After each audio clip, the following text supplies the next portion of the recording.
Na vitu gani ambavyo havitakiwi kufanyika siku hiyo kwenye eneo la kituo cha kupigia kura au karibu na eneo lile? Vitu ambavyo havitakiwi kufanyika katika eneo la kupigia kura au mazingira ya eneo ya kupigia kura siku ya tarehe 29 ni cha kwanza ni wagombea au wale wafuasi wa vyama mbalimbali vya siasa hawatakiwi kuvalia sare ya vyama vyao vya siasa. Okay. Au hawatakiwi kwenda na magari ya vyama vyao vya siasa. Sasa hivi ukiangalia tupo katika kipindi cha kampeni. Kwa hiyo wagombea wengi wameweza kubandika mabango mbalimbali yanayoonyesha vyama vyao na vitu kama hivyo. Kwa hiyo siku ya uchaguzi kama ulikuwa umebandika gari yako, matangazo ya kukutangaza au kumtangaza ndugu yako au mdau yako wote kwamba kwa ajili ya kampeni, basi hiyo gari itabidi uiache na utumie usafiri mwingine.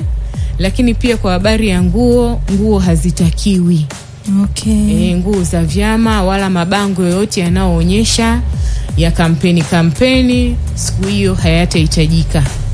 Sawa, na vijana wanapaswa kuelewa nini, kwa sababu tunajua nguvu ya vijana ni kubwa mno, na tuko na vijana wengi ambao wanaenda kupiga kura kwa mara ya kwanza, na wengine walishapiga huenda kwa miaka 5 nyuma, na bado tunaendelea kuwahesabu kama vijana ambao wana nguvu na sauti ambayo ni moja.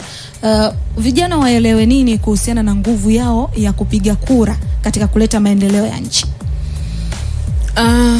Vijana wanatakiwa kuelewa wao ni taifa la sasa. Zamani tulikuwa tuna msemo wa kusema vijana ni taifa la kesho. Ndio.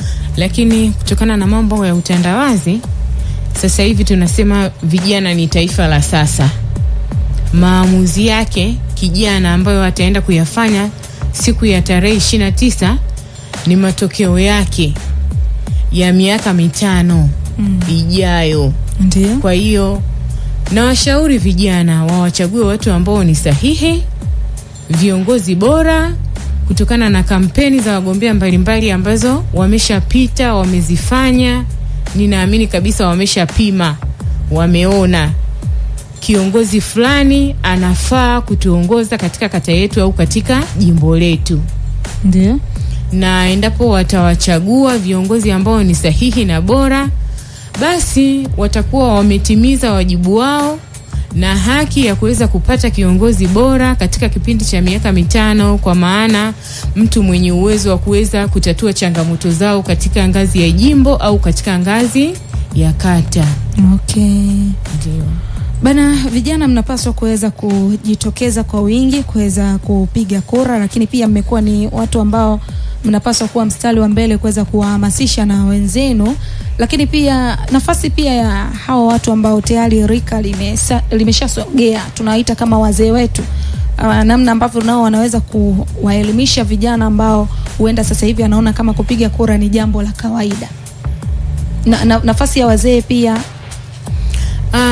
nafasi ya wazee pia ni kama ulivyotangulia kusema, ni kuweza kuwaelimisha vijana ambao ni taifa la sasa. Okay. Sio taifa la kesho, ni la sasa.